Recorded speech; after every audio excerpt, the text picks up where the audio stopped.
Sinibingelele sinamukele ohlelweni lethu la sihlaziya khona imithetho. Igama lami Umnotho, Sibongo, Ngqo. Before nje siye kakhulu sephambili. Ngithanda nje ukubonga abafethu for support eninginikeza yona. Ma subscribers ngiyabona ukuthi ayakhula. Ja manje we have like 1.5 subscribers yabo. Abo mase ngiyibamba kanje bafethu iqine. Mhlawumbe ukuthi makuphela unyaka we have maybe sesiyidablishile le number esinayo. Mhlawumbe eyang 3000 subs nyana ne monetization la weBansela. Ngizothokoza kakhulu. So ngithanda ukubonga kubo bonke abantu aba likeayo, abakhomentayo, nabayibukayo ivideo ziphele kanye nabasherayo bafethu yabo. Indlela le engithanda kuyiqala kodwa ngiyathokoza uma ngabe ngibambisene nani ngoba inhloso yokuthi impilo noma engelula kithi kodwa sihlezi usuku nosuku siyinikela ekwenzeni umehluko kulekhu esinawo amandla okukufeza. Yes, didisi le bhanoyi leli edlulayo. So namhlanje ngabafethu sizohlaziya episode 13. Sesifike episode 13 bafethu, cela izandla lapho. Aw, siyabonga. Episode 13 ikwethu bafethu namhlanje sihlaziya imithetho yamaJesu. Lapho khona unumber 1 wethu uthi qoqa ulimi ube nesisoka uzifundise ukukhuluma kahle. Okay, number 1 wethu bafethu ngikhuthaza ukuthi amajita. Okay, na wonke umunye ngiyamfaka base kakhulukazi amajita ukuthi ake sikufunde ukuqoqa ulimi uma ngabe sikhuluma sibe nesisoka. Uyabona kuwo konke esikukhulumayo uma ngabe umuntu esilisa ngicabanga ukuthi kuyahlonipheke futhi kube nesithunzi uma ngabe ukwazi ukwaqoqa amagama akho uphinde futhi ukhuluma into ezwakalayo enesiqi.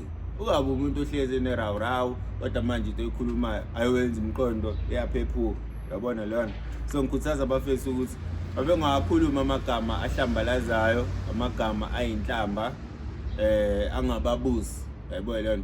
Ngoba bafethu lento ethi umlomo uyadala okanye ulimi liyadala asingayikhumbuli uma ngabe kuthanda wena kuphela leyo nto.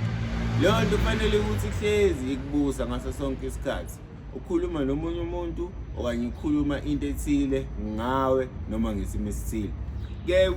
Kube kuhle ukulalela umuntu onamagama aqoqekile ngoba nawe makade uvele nje uvathele ukhuluma udedela. Kube isifundo ukuthi avele uxhamazele yabo. Obezinye izinto bafethu nje uma ngiyibeka ngenye indlela. Ezinye inhlanhla zilele olimini lakho. Uyabona lo. So kumqoka kakhulu ukuthi owagada amagama wakhulumayo ngoba ayaphila. Futhi awazi ukuthi imphumela yakho uyobhekana nini nayo. So ngiyakhuthaza kakhulu bafethu ukuthi ake siqoqe ulimi ufunde isisoka bafethu ukhulume kahle njengejongo. Yayizo leyo. Yeah, siyabonga. Siqhubeke. Number 2 uthini? Uthi ibakini uzithande ngalokho nako njengamanje. Angadli.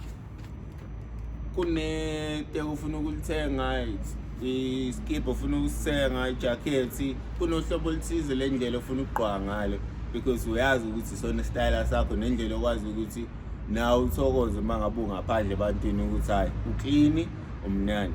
Kodwa ke lokho uzoqala ngalokho nako njengamanje. Yabo leyo nto leyo. Bafethu singakuvela pheli nje ukuba clean. Sona leso skipa sakho unazo zu3 ziwashe. Yayizo leyo nto.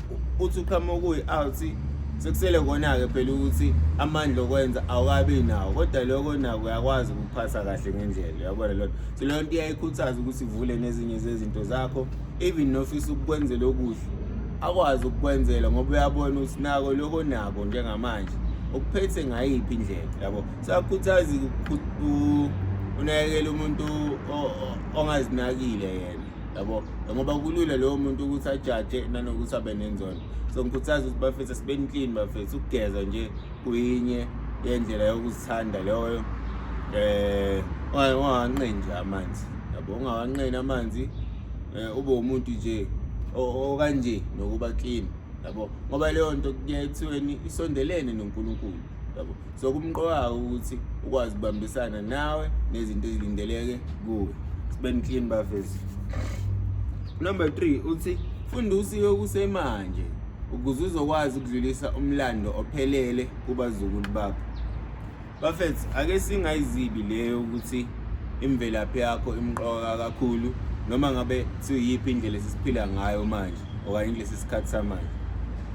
Ngicabanga ukuthi into ihamba kanje yaguquka, yabo. So njengamanje kwakhona lento ukuthi okay, yaqalwa indaba yamasiko. Angifuni ukugxila kakhulu ngoba ngikabi nalo ulwazi luphelele ngalokho, kodwa engingakusho ukuthi yathi mayiqalwa lento kwabe inqubo yokuphila. Njengamanje uma ubuka indlela esenza ngayo izinto kuya ngathi yasiphunyuka, yabo leyo nto leyo indlela usiko impilo lwethu thina nje emnyama, yabona. So ngikhuthaza kakhulu ukuthi bafethu ake siwutholeni umlando wethu, uyazi imvelaphi yakho, ukuthi isukaphi, uzalwa obani, owenzani, yakusiza ngani leyo nto leyo, yabona, ukuze nawe uzokwazi ukuthi mangabe usukhulisa labantwana abazalwa njengamanje, ngoba nawe uyabona babuza yonke into bebancane, bafuna ukwazi yonke into, abafani nathi thina. Angigxeki, kodwa iningi lethu belingenabo ubudlelwane lokubuza noma yini kumzali wakhe, yabona leyo nto. Kanje manje sekukhona lento yokuthi engane ungayifihleki, so itshele ukuthi 1 2 udalwa yini. So nawe kuphoqaka fanekisa ukuthi uwazi umlando wakho khona uyokwazi ukudlulisa ulwazi oluphelele kwisizukulwane, ngoba phela amakhehla ngalenkathi eqala lento ayengayenzeli ukuthi iphelele emoyeni nje, kepha yesho ukuthi lona sikompilo leli lala ekhaya kufanele ukuthi siphile ngalo. So bamisana nesikhathi samanje, kodwa ungayikhohlwa imvelaphi yakho, uliphile futhi usiko. Angiphoqi kuloko, kodwa ngiyaluleka ukuthi ake singabulahli ubuntu nendlela esikhuliswe ngayo thina nje mnyama kakhulukazi. Bese it's number 4. Ubunzima bendlela abusho ukuthi ayihambeki. Abona ke lapho ke sengashiyana imbono impela, kodwa ngimile lapha ekuthenini ukuthi indlela ayilula akusho lokho ukuthi ayihambeki. Kanjani na? Njengokuthi mfethu mina ngikholwa ukuthi umuntu ohamba indlela ebingelula akwazi ukuphumelela lapho kuyona, kusho amandla anawo yena ukuthi akahlulwa yilutho and ayekho into avumeka ukuthi ime endleleni yakhe, yabona. So instead of ukuthi ngibuka umuntu osephumelele ngazi ukuthi unenhlanhla, mina ngibuke amandla anawo okukwazi ukuzinikela kulezi zinto ezilindeleke kuye noma kungelula, sometimes engafisi engathi angayenza, kodwa waqhubeka. Ngakho namhlanje sengikwazi ukubona le mphumela yemisebenzi yakhe ebingelula ukuthi siyimpumelelo namhlanje. Angiyibukile mina njengenhlanhla leyo nto, ngiyibuka njengani na? Ngiyibuka njengamandla benawo ukumelana nobunzima bempilo, ngoba akusiwo ukuthi wonke umuntu la ekhona ufike kalula noma ngokwenzela. So ngikhuthaza kabafethu ukuthi indlela nohambo lakho uma ulibuka ubone ukuthi engathi akulula, cela ukuthi lokho ungakuqeda amandla pheze, yabo. Kunaloko zitshela ukuthi wena kunzima kakhulu ukudlula lobo mzima obhekane nabo, ngeke uzihluleke uma ngabe uzoba nalowo mqondo loyo, yabo. So okunye futhi engakusho ukuthi kuyake kusiza ukuthi uthole into ezokukhuthaza ukuthi uye phambili njalo, yabo. Leyo nto iyayibuyisa ithemba uma ngabe lilahleka, ngoba ngeke uhlezi uzizwa ngendlela efanayo, yabo. Kodwa khona kunjalo mfethu, okumqoka kakhulu imiphumela yalento, kahle kahle okumqoka ukufika la ufisa ukufika khona ngokwezinga lempilo. Yebo uzothi usufikile khona kube khona okunye okufisayo, kodwa kuyaye kube ngcono kakhulu uma ngabe impilo siyiphile ingcono kuneyayizolo neya last week, futhi nawe uyibona imisebenzi oyenzile ekubeke lapho, hayi ukufisa kuphela, hayi ukulindela ukwenzela ofisa. So imithetho yamajitha-ke isho njalo-ke namhlanje sihlaziya lapho khona number 1 wethi uthini, qoqa ulimi, ube nesisoka, uzifundise ukukhuluma kahle. Ake sikhumbule ukuthi umlomo uyadala, akukubuse lokho, ungabi namahloni okukwazi lokho, bese ukhuluma ukuphila ngaso sonke isikhathi. Uyazifundisa lokho, uyazijwayeza lokho, hayi moshela kuphela brazi usushaya nesivalo lapho. Bese number 2 wethu uthini, ibaklini uzithande ngaloko nako njengamanje, ukuze ukwazi ukusuka uye phambili. kumele ukwazi ukukuhlonipha nokukubonga kanye nokuphatha kahle lokhu onakho njengamanje.